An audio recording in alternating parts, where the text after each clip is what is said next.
Buen día, ¿cómo están ustedes? Mi nombre es Alejandro Esteves, soy el subsecretario del INAP, dependiente de la Secretaría de Gestión y Empleo Público a cargo de la doctora Ana Castellani. Como ustedes saben, dentro de la Secretaría de Gestión y Empleo Público también está la Subsecretaría de Empleo Público a cargo de Mariano Boyero y la Subsecretaría de Fortalecimiento Institucional a cargo de Beatriz Anchorena. Bueno, seguimos con nuestro ciclo de webinar. Hoy quien nos acompaña aquí es el doctor Guillermo Schweinheim, es ex vocal del directorio del INAP, profesor y director de la reconocida Maestría en Auditoría Gubernamental de la UNSAM. ¿Y cuál es el objetivo de esta charla o de este webinar? Tenemos tres objetivos. Primero, presentar el estado de los sistemas administrativos y de gestión del sector público nacional. Dos, identificar las fortalezas y debilidades de los sistemas existentes. Y tres, identificar las necesidades de integración, mejora y actualización. Por eso buscamos un profesor de trayectoria a esto como Guillermo Schweinheim, y justamente le pedimos que hiciera este webinar. Él accedió rápidamente, cosa que nos dio una gran alegría, y lo vamos a poner a su disposición hoy. Les cuento qué es lo que hacemos para el público que se sume hoy a vernos. Les cuento qué es lo que hacemos con estos webinares. Primero, la charla hoy de Guillermo está siendo transmitida al mismo tiempo por YouTube. El canal abierto del INAP está ahí. Y luego, queda colgada en YouTube, porque hay gente que quiere decir, quiero ver tal contenido que dijo Schweinheim y me conecto luego, etcétera, etcétera. Y como siempre, esta charla, al ser desgrabada, la subimos en el sitio de publicaciones del INAP. Es www.publicaciones.inap.gov.ar. Allí, en un tiempo prudencial, van a tener la charla de Guillermo corregida y ampliada. Entonces, ese es uno de los temas. También, como siempre, le queremos agradecer a los profesores que utilizan como material de estudio estos webinares. El INAP está buscando generar la producción del conocimiento propio. Queremos mostrarle quiénes producen, quiénes piensan, quiénes escriben en temas de administración y políticas públicas, de los cuales Guillermo es un exponente conocido. Entonces, esa es la idea, nuestra producir conocimiento propio, gente propia, ponerlo a disposición de nuestras universidades, del público de América Latina y de Iberoamérica que nos sigue, muchas gracias. Estamos recibiendo su email y armamos las charlas, digamos, también teniendo en cuenta los criterios que ustedes nos piden. Bueno, ¿qué más quería decir? Nada más, simplemente le voy a explicar ahora cómo es la mecánica. Guillermo va a hablar por aproximadamente 40 minutos. Luego nuestro director técnico de transmisiones, Edgardo Manciti, le hace llegar a su WhatsApp las preguntas que ustedes formulan y Guillermo va a ir respondiendo en la medida que lleguen esas preguntas. Bueno, de mi lado nada más. Es una alegría tenerlo hoy aquí a Guillermo y bueno, dejo la charla en sus manos. Adelante, Willy. Bueno, buenos días a todos los presentes. Agradezco profundamente a Alejandro Esteves la invitación a poder participar de este ciclo de webinares. Agradezco también a la doctora Ana Castellani, antigua colega de la Universidad Nacional de San Martín, y a todos los colegas del INAP. Yo me desempeñé en INAP durante muchos años, conozco la casa desde los años 80 y me desempeñé en varias oportunidades como profesor del Cuerpo de Administradores Gubernamentales, dirigiendo el programa de alta gerencia pública como auditor operacional, en la dirección de investigaciones, bueno, en distintas posiciones, incluido el cargo en algún momento de vocal del directorio, así que para mí es como una vuelta a la casa, de manera rara esta vez, a través del sistema de webinares. Así que les agradezco a todos la presencia. El sentido, digamos, de la propuesta que le hice a Alejandro tiene que ver fundamentalmente con una actividad permanente de seguimiento por razones muchas veces de investigación, otras veces por razones estrictamente de docencia o incluso de intervención organizacional o de consultoría. Presentarles, por supuesto desde una perspectiva muy particular, el estado de situación de los sistemas administrativos y de gestión del sector público nacional de la República Argentina a nivel federal, de tal manera que podamos hacer un balance, como todo balance es hecho desde cierta perspectiva y por supuesto puede ser sometido a otros criterios y a críticas en relación al análisis que voy a presentar, pero básicamente lo que voy a intentar hacer en esta conferencia es presentar mi perspectiva acerca de los niveles de desarrollo, modernización, despliegue, fortalezas y debilidades, especialmente de los grandes sistemas transversales de administración y gestión del sector público, pero también de los sistemas que explican en gran medida las principales entradas y salidas de los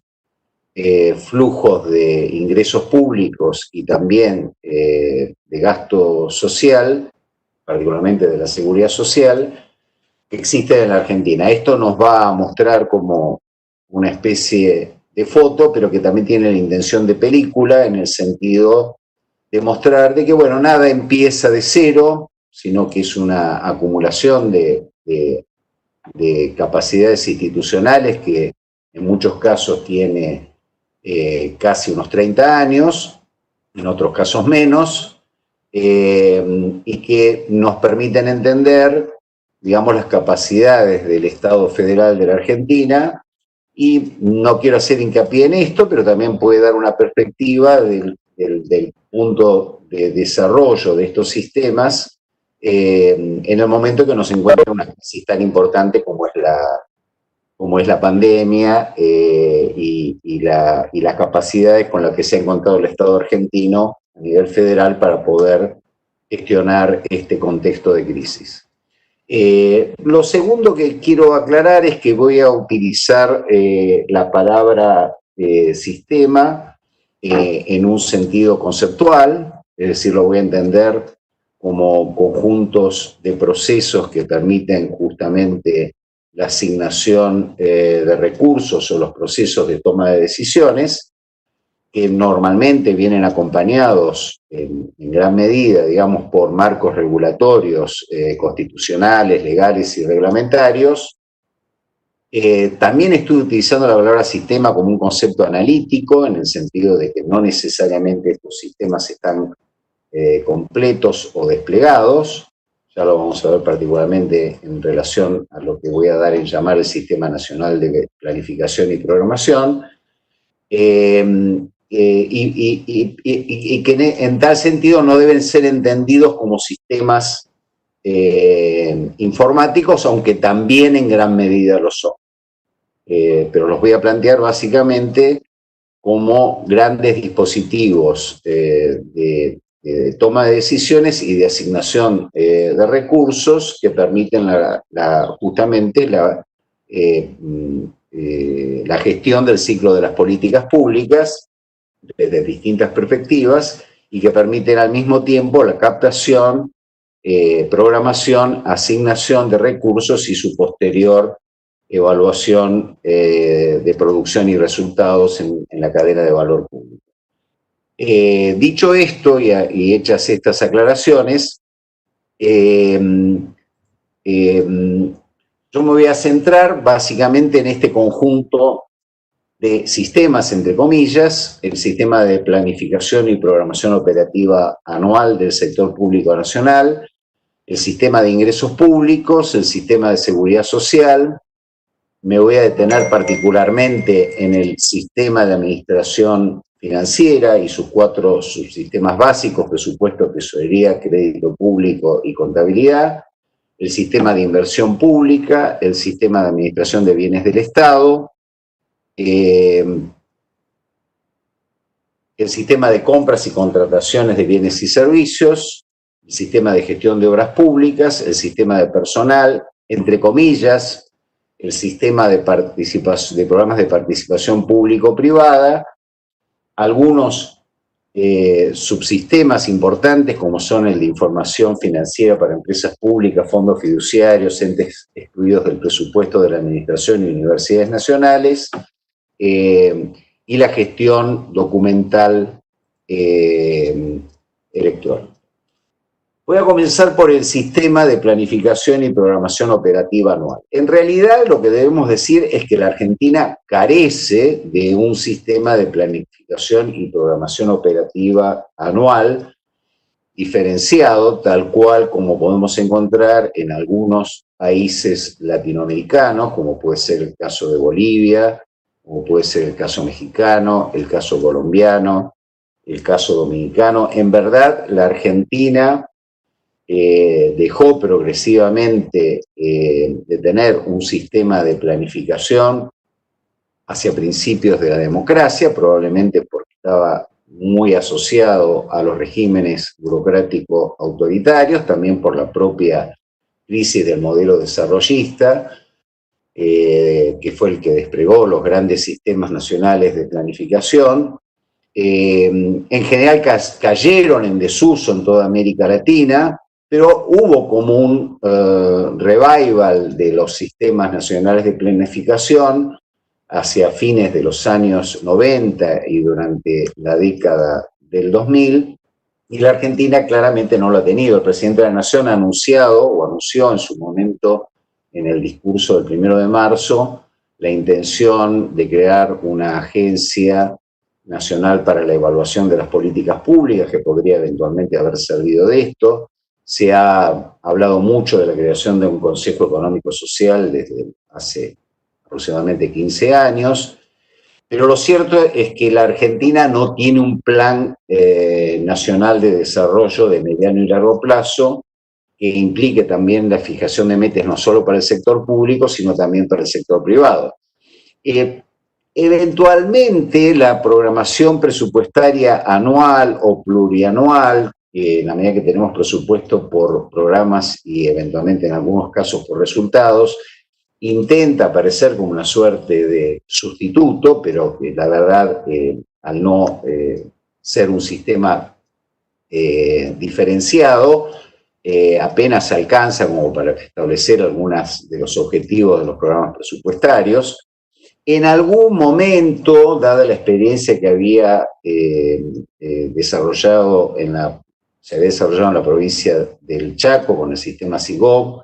de programación operativa anual para todas las organizaciones del sector público chaqueño, cuando fue jefe de gabinete, el licenciado Capitanich intentó claramente poner en marcha esto como un proceso obligatorio de programación operativa anual, pero en verdad no llegó a implementarse. En la época del gobierno anterior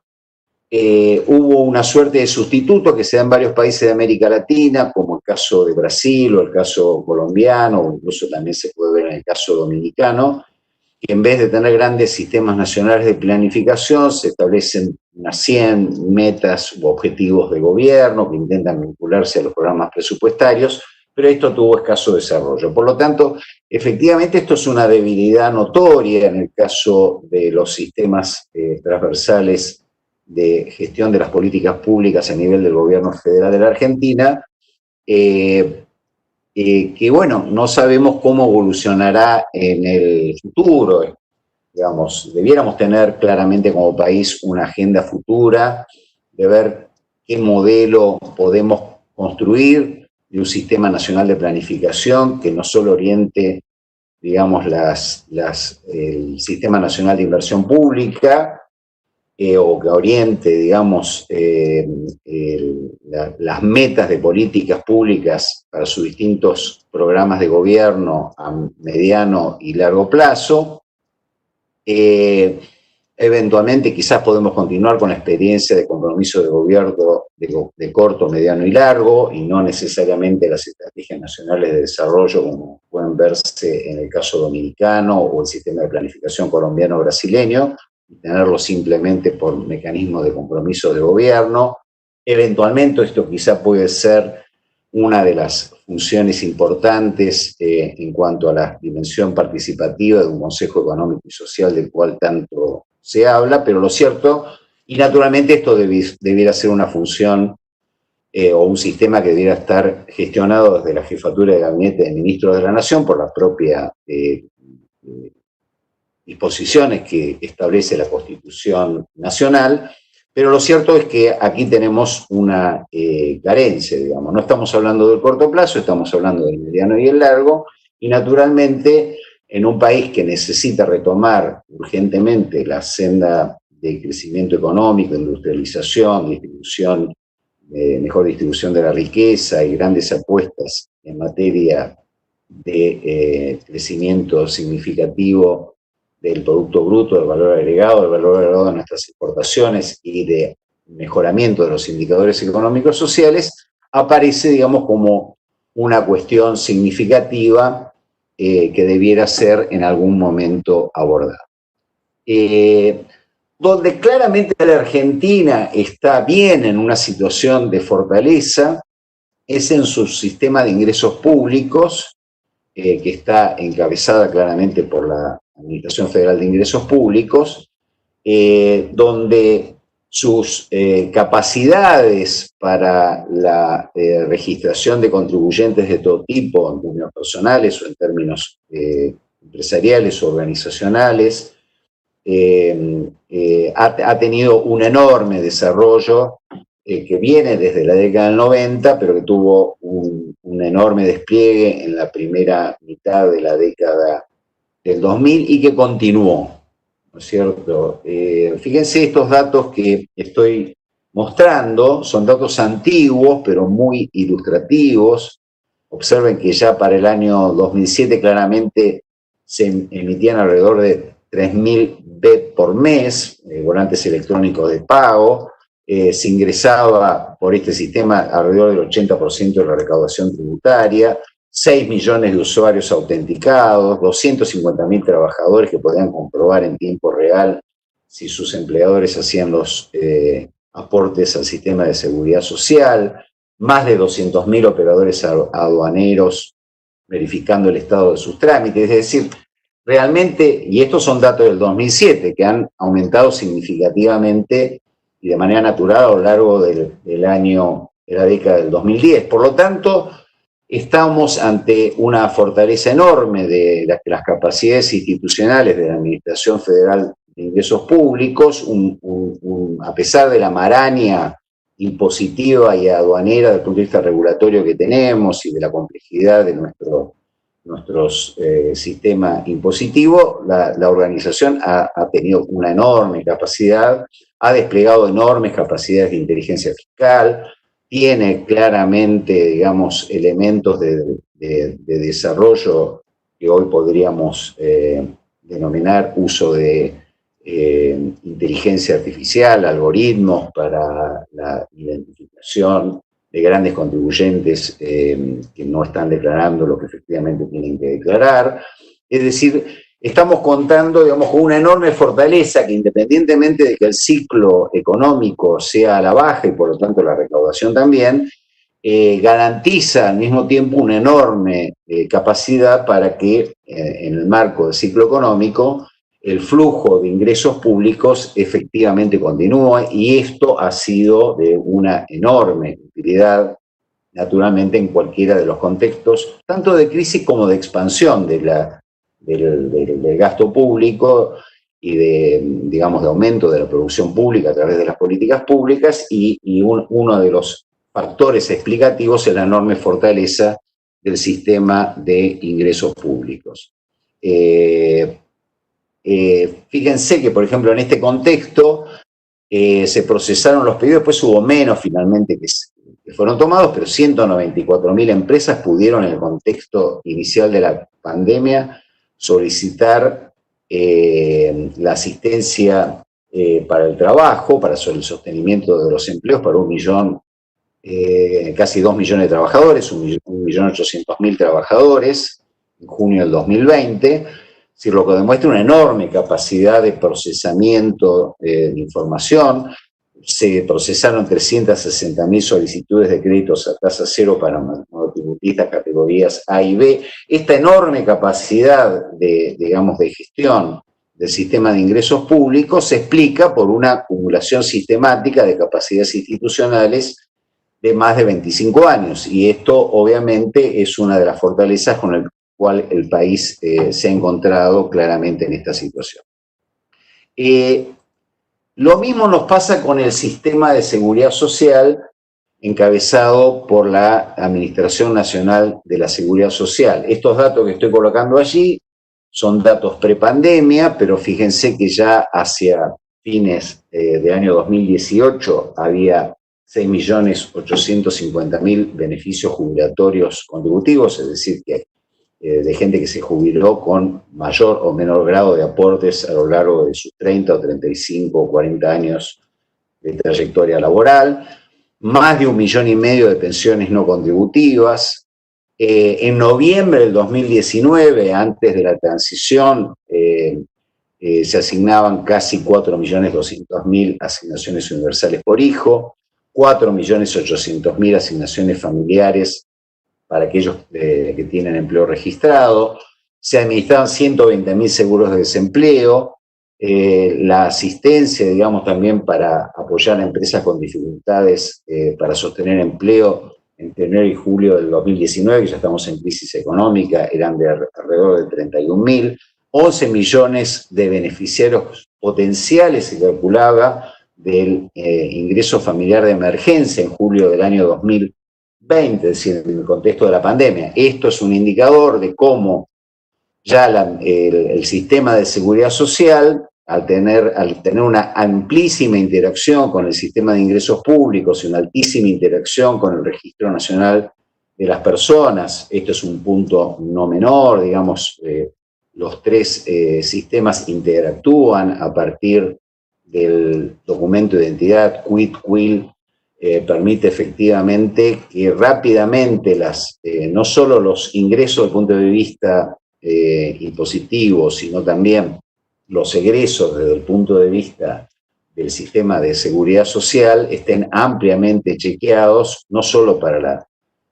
población que tiene ingresos formales, sino aún para la población que no tiene ingresos formales, y esto es lo que ha permitido el despliegue de una política de protección social antes y después de la pandemia, pero que se reveló particularmente poderosa en el contexto actual que estamos viviendo. Por lo tanto, claramente estamos ante una situación de gran fortaleza. Lo mismo nos pasa con el sistema de administración financiera de la Administración Central y Descentralizada de la Administración Pública Nacional. Piensen ustedes que tenemos una integración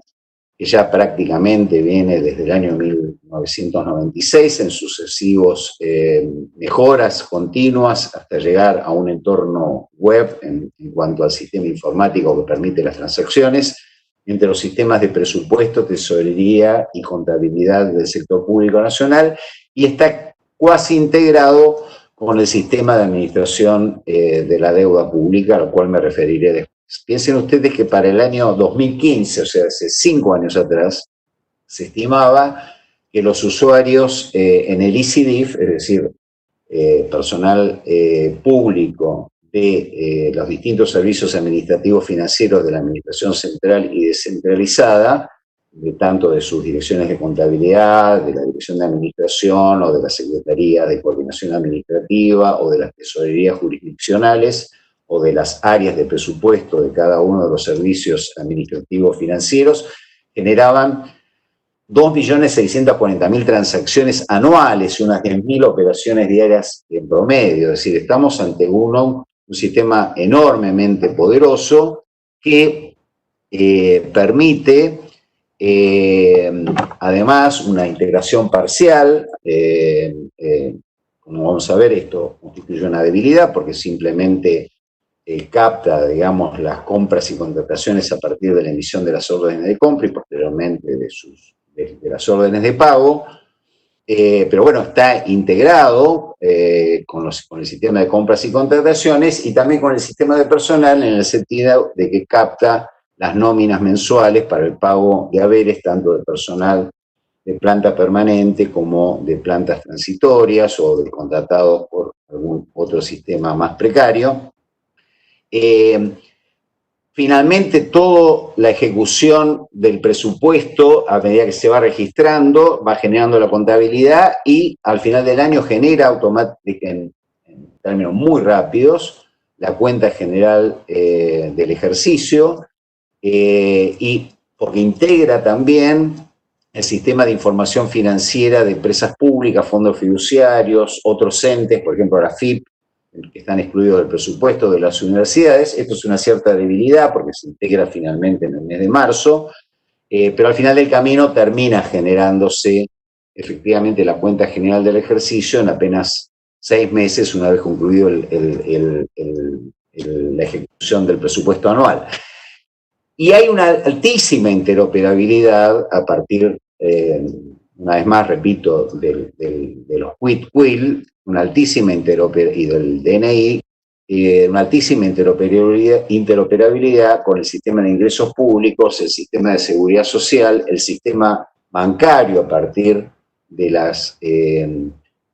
claves bancarias unificadas y con el Registro Nacional de las Personas, que es una enorme fortaleza con el que cuenta el sistema de administración financiera. Lo mismo nos pasa con el sistema presupuestario. Se permite registrar automáticamente la ejecución del presupuesto día por día, semana por semana, mes por mes. La Oficina Nacional de Presupuesto, a través del sistema, puede fijar cuotas de ejecución presupuestaria cuando, por ejemplo, en un contexto de restricciones es necesario acotar el devengado presupuestario. Tiene una altísima capacidad para formular modificaciones presupuestarias con alta celeridad, aún en contexto de delegación de facultades más o menos discrecionales hacia la jefatura de gabinete de ministros. Cualquier, digamos, modificación presupuestaria es rápidamente registrada por el sistema. Y, una vez más, repito, la altísima fortaleza que significa el hecho de que al registrarse la ejecución presupuestaria, al mismo tiempo se generen los estados contables de cada una de las jurisdicciones hasta cerrar finalmente la cuenta general del ejercicio. Lo mismo no pasa con el sistema de tesorería, de una enorme fortaleza, porque tanto los ingresos públicos que vienen por el lado de AFIP, impositivos o aduaneros, como la recaudación propia de los organismos por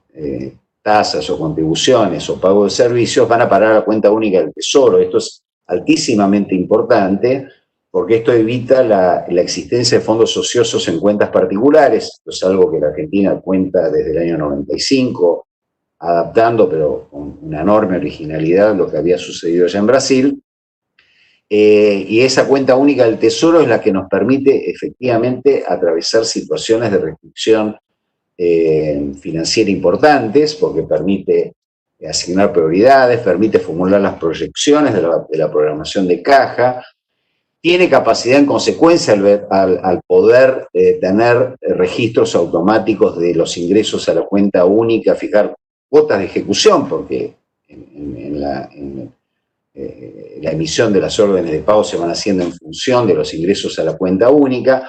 Una novedad que tiene la Argentina, bueno, en este momento estamos con dificultades para colocar letras del Tesoro, pero el Tesoro puede colocar letras de corto plazo, las famosas LETES, que le permiten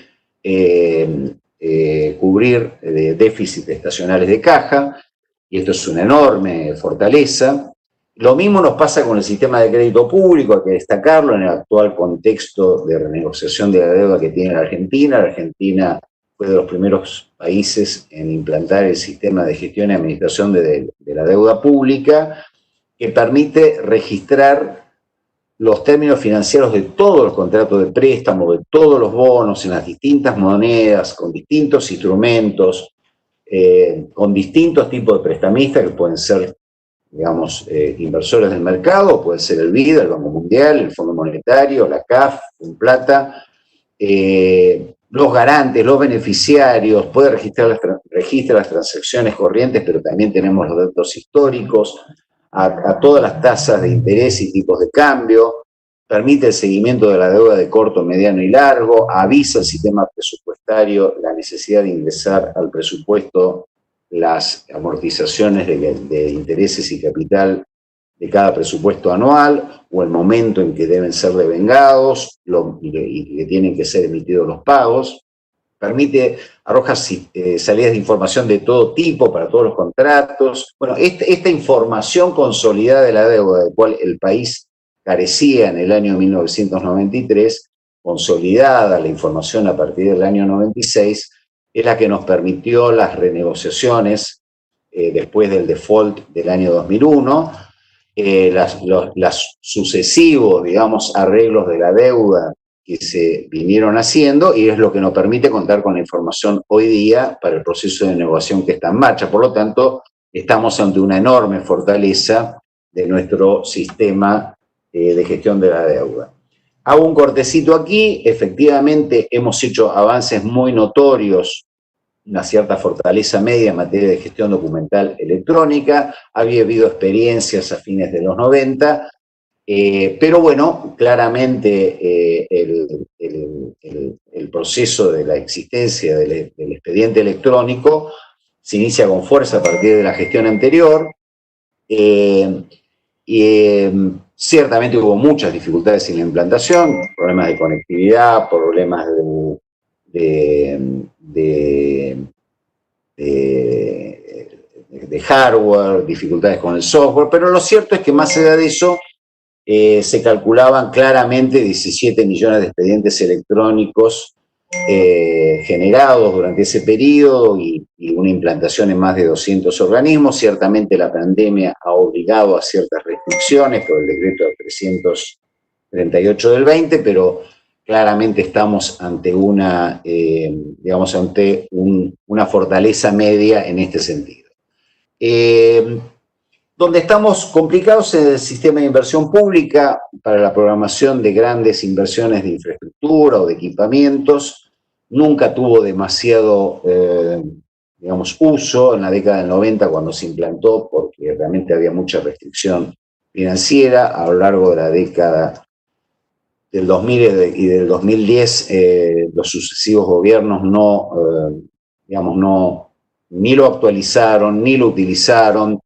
No es que falten proyectos de inversión pública en el presupuesto nacional, pero más bien ha habido una asignación de recursos para equipamientos y obra pública con más discrecionalidad y con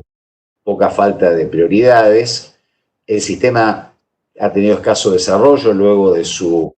primer despliegue del 94. Hay una obsolescencia claramente funcional, conceptual, de vinculación con el CIDIF, obsolescencia informática. Y esto ha dado más bien una tendencia a la transferencia a provincias, municipios, ONGs para la inversión pública, que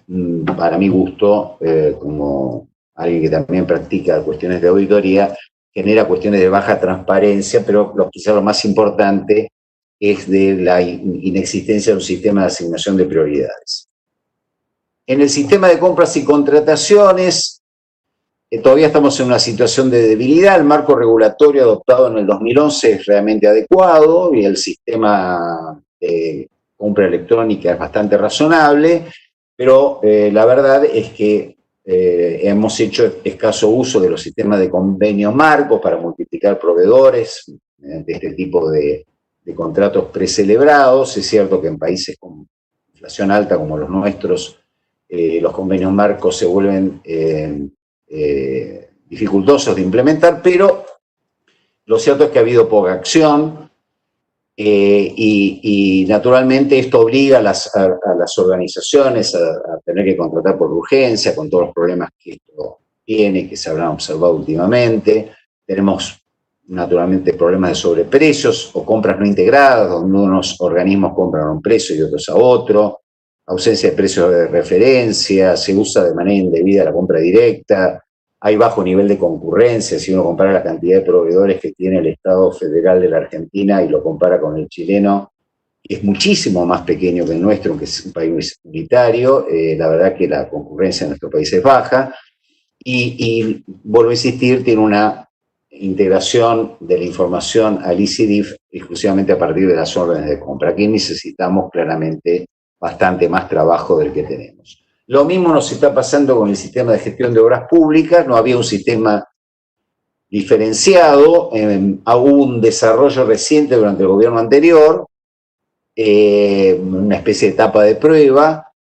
Esto requiere mucho más desarrollo, no tiene vinculación con el sistema de inversión pública y finalmente las obras públicas se vinculan con el CIDIF a partir de los certificados de obra y se pierde la información hacia atrás. Por lo tanto, la trazabilidad, igual que en el sistema de compras de bienes y servicios, es bastante dificultosa. Acá todavía continuamos en una situación de debilidad que a mi juicio deberá ser corregido cuando el país retome la senda de las inversiones públicas. En el sistema de personal tenemos dos situaciones que hay que destacar. La primera es una gran fortaleza porque hay una enorme cantidad de convenios colectivos, el convenio colectivo general más los convenios particulares, pero al mismo tiempo tenemos una cierta debilidad sistémica, si no tenemos un único sistema conceptual e informático. Es cierto, hay complejidad porque hay múltiples convenios y estatutos para la gestión del personal, pero lo cierto es que tenemos una ausencia de información consolidada en tiempo real de la totalidad del personal público y sus características. Cada tanto tenemos que volver, como hacer una suerte de censo o de estimaciones por la ausencia, digamos, de un sistema integrado. La vinculación con el CIDIF es escasa porque simplemente se capta la nómina de pago. Hubo un intento de replicar el SARA desarrollado por la FIP como sistema de gestión para múltiples organismos, pero todavía esto tampoco está claro si este debe ser el modelo mediante el cual tengamos información consolidada. Por lo cual, mi balance es que estamos muy bien en materia de convención colectiva y de derechos de los trabajadores y de reconocimiento de las situaciones particulares, pero el problema de la ausencia de información consolidada en tiempo real es realmente una cuestión que deberíamos atacar en algún momento dado. Lo mismo nos pasa en el sistema de administración de bienes del Estado. Si no tenemos un adecuado registro de todas las propiedades estatales, no solo de tierras, sino de edificios o de instalaciones, apenas tenemos una carga de los bienes muebles, pero no de los inmuebles. Esto tiene efectos negativos desde el punto de vista de la exposición, la situación patrimonial del Estado federal, y efectos negativos cuando disponemos de su venta o del traspaso a otras jurisdicciones o cesiones, porque no tenemos un buen sistema de información de activos físicos y naturalmente puede arrojar problemas de transparencia, debates públicos acerca de los precios a los cuales son alquilados, concesionados, vendidos, puestos en garantía, etc. Acá quiero señalar una debilidad notoria, y es que, bueno, por distintas razones, de que tienen modelos de gestión distintos, las empresas públicas están por fuera del CIDIF, utilizan distintos sistemas para la gestión de recursos de todo tipo. Tenemos fondos fiduciarios que son legales, pero bueno, simplemente tenemos información sobre los flujos de ingreso y salida. No me preocupa tanto la FIP, que es el gran ente excluido del presupuesto de la Nación, porque la FIP se regula finalmente por las reglas generales del sistema de administración financiera.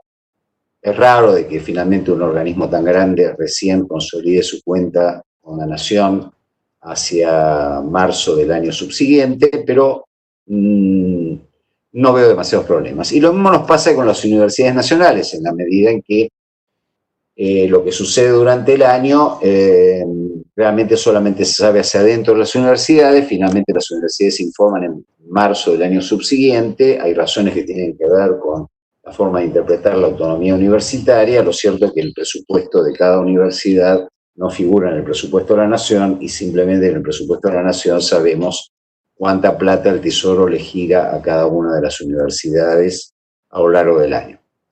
Y después señalo esto de, entre comillas, del sistema de participación pública-privada, algo que apareció durante la gestión anterior, si bien es cierto que prácticamente no quedan contratos en vigencia de participación público-privada, pero la ley existe, no se ha derogado. De hecho, una de las secretarías de la Jefatura de Gabinete,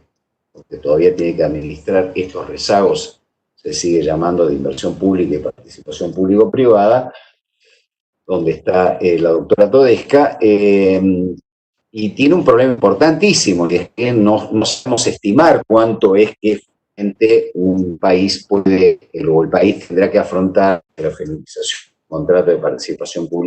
público-privada. Adelanto, el sistema a mí no me gusta, pero si se decide continuar con él, seguramente habrá que cambiar el sistema regulatorio y habrá que discutir mucho con la Contaduría General de la Nación cuál es la deuda contingente que este tipo de programas suele generar al futuro. Bueno, aquí planteo lo que para mí debiera ser la agenda de modernización de los próximos tiempos, que es construir el Sistema Nacional de Planificación,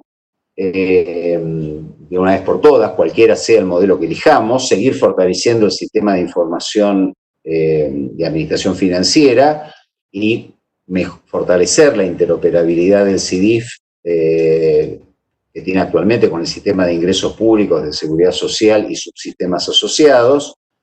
Mi impresión es que tenemos que seguir insistiendo con la gestión documental electrónica hasta lograr tener un buen sistema de expedientes en línea, rediseñar claramente y poner en marcha el sistema de inversión pública vinculándolo al Sistema Nacional de Planificación para que podamos tener prioridades, terminar de construir el sistema de gestión de obra pública. Esto va a ser muy importante cuando retomemos la obra pública, y a mi juicio habría que fortalecer a la Oficina Nacional de Contrataciones con personal joven, especializado, etcétera, que pueda celebrar múltiples convenios marcos para la contratación de bienes y servicios y simplificar y mejorar la capacidad de compra del Estado a través de convenios marcos. Debiéramos ir de alguna manera a tratar de construir un sistema de información personal atendiendo todas las características cualitativas de los funcionarios públicos y no solamente las salidas salariales que finalmente van a impactar en la nómina de pagos. Debiéramos ver de qué manera integramos de modo más completo la gestión de empresas públicas y universidades nacionales al modelo de gestión general. Y finalmente creo que todavía nos queda una gran agenda pendiente de nivel ahora subnacional, que es ver de qué manera la nación impulsa, apoya, estimula, atendiendo las características de que somos un Estado federal, a las provincias y municipios a que tengan sistemas isomórficos de nivel provincial. Bueno, hasta aquí llegué con mi exposición y voy a intentar responder algunas de las preguntas que me han llegado por WhatsApp.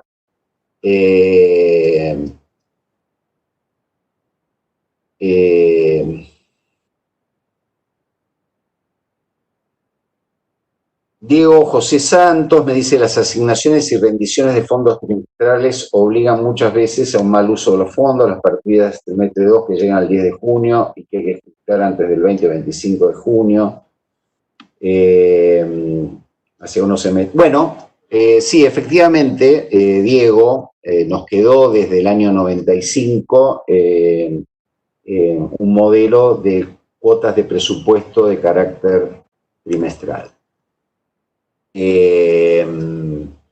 quizás, tal cual señalás vos, quizás se pudiera buscar un modelo más flexible en algún momento sobre las cuotas de ejecución presupuestaria, pero yo diría, quizá cuatrimestral, como señalás vos en tu pregunta, lo cual otorgaría mayor capacidad a los servicios administrativos financieros para ejecutar su presupuesto. También te voy a decir que en este contexto creo que no es buen momento. Creo que es una fortaleza que tengamos unas cuotas trimestrales porque estamos en un momento de crisis. Pero acuerdo contigo en que probablemente alguna solución de mayor flexibilidad como la que vos generás en materia de vengado presupuestario, especialmente cuando el país salga de las restricciones financieras en las que se encuentra, naturalmente esto le daría a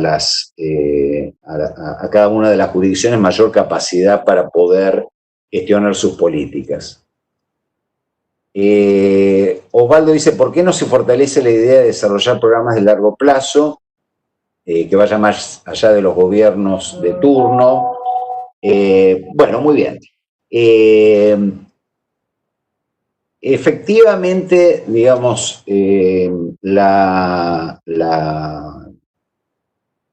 tener programas de largo plazo que sean independientes de los gobiernos siempre es una fortaleza para un país, independientemente que haya ajustarlos a la coyuntura. Y como dije anteriormente, mi impresión de por qué no lo tenemos, y es porque por distintas razones de caída de los modelos de planificación típicos de los años 60, 70 y aún hasta mediados de los 80, cambió el paradigma, por un lado. Dos, desde que empezó la democracia con la crisis de deuda que nos dejó la última dictadura militar, digamos, el país no ha logrado salir de crisis recurrentes, tanto fiscales como de balance de pagos. Tres, esto nos volvió muy cortoplacistas a los distintos gobiernos y por lo tanto mi impresión es que, digamos, ha habido desincentivos a la existencia de programas de mediano y largo plazo.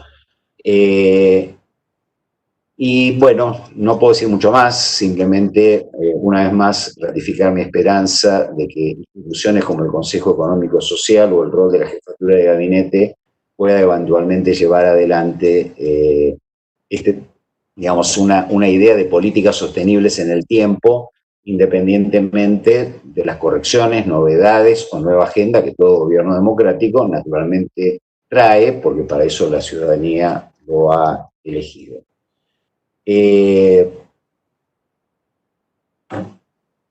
Acá hay otra pregunta de Jorge, si ante la importancia de los sistemas administrativos, entender cuál fue la causa de la estimación del IFE en aproximadamente 3 millones cuando resultaron siendo 11 millones. Finalmente tiene que ver con el hecho de que las personas que forman parte de la población económicamente activa y que no están bajo empleo registrado, sobre ellas tenemos estimaciones, las más cercanas eran las que tenían que ver con los beneficios de la asignación universal por hijo, pero bueno, finalmente terminamos descubriendo de que eran mucho más los solicitantes en edad laboral y sin ingresos. Por supuesto, esto es una mala novedad, pero es una buena de que el sistema lo haya podido registrar, procesar e identificar correctamente y ver de que efectivamente las personas carecían o de seguro de desempleo o de algún otro tipo de beneficio y por lo tanto efectivamente llegar, digamos, a poder identificar a las personas, procesar su demanda y efectivamente atenderlas con algún proceso. Debiera decir que finalmente, así como en 3 meses se logró esto, también en su momento, cuando se decidió la asignación universal por hijo, en escaso 2 meses se pagaron 1.700.000 beneficios. Y bueno, esto es lo que yo llamo la fortaleza del sistema. Después, si el sistema y su interconexión con el registro de las personas y con el sistema de seguridad social es utilizado o explotado más o menos por parte de las autoridades de turno, bueno, eso ya es otra cuestión. Estoy diciendo simplemente que el sistema lo permite y ha habido una demostración en el ejemplo de la CIFE que yo señalé y el cual acabas de preguntar.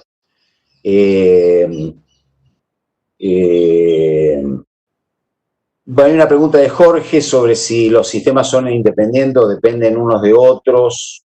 Bueno, insisto, ingresos públicos, seguridad social, presupuesto, contabilidad y tesorería están ampliamente interconectados y a su vez estos con el sistema bancario. Luego hay otros donde la información se capta parcialmente,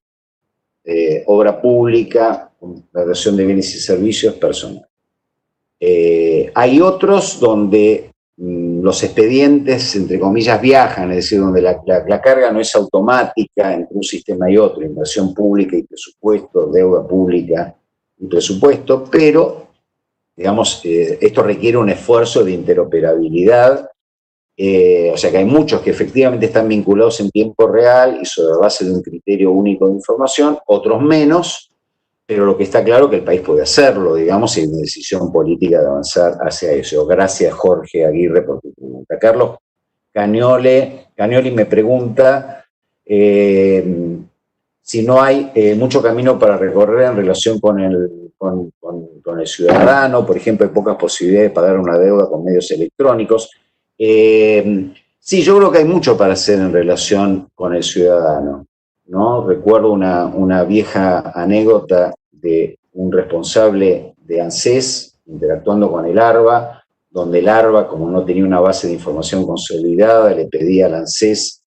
si por favor le daba la base de personas con jubilación mínima, porque entonces el ARBA no le cobra el impuesto inmobiliario, que se la dieron, pero la gente del ANSES le dijo, bueno, pero si te doy la base a los que tienen la mínima, no le dejas de cobrar automáticamente el inmobiliario. Es decir, hay mucha cuestión donde los sistemas de ingresos públicos podrían mejorar su relación con el ciudadano en múltiples aspectos porque cuentan con mucha información y por lo tanto también debieran tener una actitud hacia el contribuyente, no solo desde el punto de vista de la captación de sus recursos, sino también de los beneficios que pudieran estar incluidos con el tema de las deudas que vos señalas. Pregunta, ¿cómo impacta la inexistencia de presupuesto en este contexto? Bueno, no es que no hay presupuesto, en realidad lo que se ha hecho utilización es de un artículo de la Ley de Administración Financiera que permitió prorrogar el presupuesto del año anterior.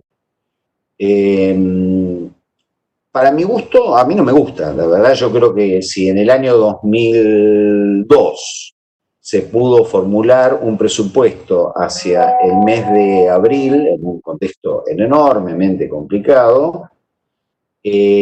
nada, digamos, impediría hacerlo ahora. Una buena excusa es que estamos en plena negociación de la deuda y que por lo tanto también obviamente los pagos de la deuda deben ser formulados en el presupuesto. La única respuesta que tengo para decirlo es que estaríamos mejor si tuviéramos un presupuesto aprobado o,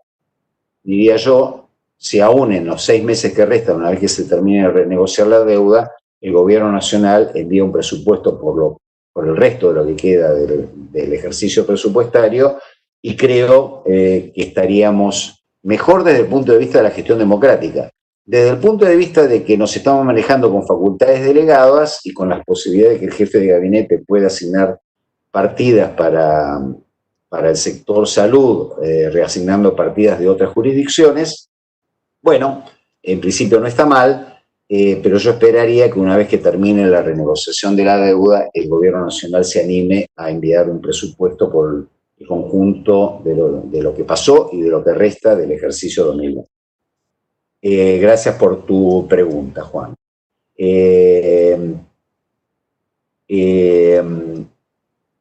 Sí, efectivamente, los papeles se perdían, también los expedientes electrónicos requieren resguardo, pero uno debe decir de que efectivamente en el enorme repositorio con racks y con computadoras y con servers que el Estado cuenta en ARSAT, en Bancalari, podríamos tener varios backups de todo el sistema de documentación electrónica y efectivamente también los expedientes electrónicos se pueden perder, pero si uno tiene backups tiene menos posibilidades de pérdida que los en papel. Por lo tanto, efectivamente hay que avanzar hacia eso. Muy una pregunta sobre el sistema de presos testigos que por suerte se dejaron de lado de la SIGEN, porque la SIGEN no tiene verdadera capacidad en cuanto a su personal, como para captar los precios del mercado y los precios testigos. Gracias a Dios se han dejado de lado en estos días, un sistema muy antiguo que no tenía ningún sentido, y por eso insisto que lo mejor es que la oficina de contrataciones tenga convenios marcos precelebrados con los contratistas, que haya mucha concurrencia, que efectivamente esos valores del mercado, de la compra de bienes y servicios para el sector público, tenga precios unificados para todas las jurisdicciones y para eso tenemos el Instituto del Convenio Marco, que hay que tener mucha decisión de poder implementarlo. Gracias, Osvaldo, por tu pregunta. Creo que efectivamente el sistema de precios testigos de SIGEN nunca fue bueno. Me quedan 3 minutos, voy a contestar lo que pueda.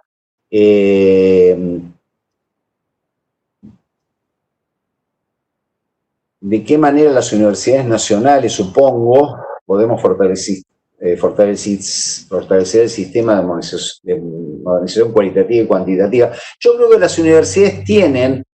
a través del sistema de información universitario, buenos instrumentos de gestión en general, si bien no tienen todas las reglas de cuenta única, cuota presupuestaria, etcétera, en la práctica, efectivamente sí sucede. Lo que simplemente estoy diciendo es que nos enteramos de esto al final del ejercicio, digamos. No sé, es una discusión que tiene que ver mucho con la autonomía universitaria y la cual creo que este no es momento para plantearlo, digamos. La pregunta es qué ocurrirá con las metas físicas proyectadas para el 2020. Bueno, muchas metas físicas de los distintos programas presupuestarios no se van a poder cumplir, naturalmente. Y por cierto, el sistema de administración financiera está preparado como para poder explicar los desvíos de por qué no se pudieron ejecutar la totalidad de los programas presupuestarios. Bueno, me dicen los administradores del webinar que con estas preguntas van a ser las últimas que voy a contestar y por lo tanto me quedan 3 minutos como para poder cerrar. El objetivo de mi exposición ha sido plantear un estado de situación de los niveles de desarrollo, modernización, actualización, fortalezas y debilidades de estos grandes sistemas conceptuales, legales y en gran medida también informatizados que nos permiten la planificación de las políticas públicas, la asignación de prioridades, la captación de recursos, su procesamiento y ejecución y registración,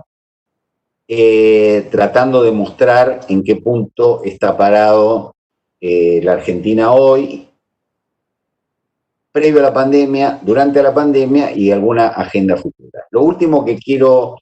señalar es que el fortalecimiento de estos sistemas administrativos y de gestión depende no solo de una acción de actualización normativa, tecnológica y de capacitación continua, sino que para todos aquellos que en algún momento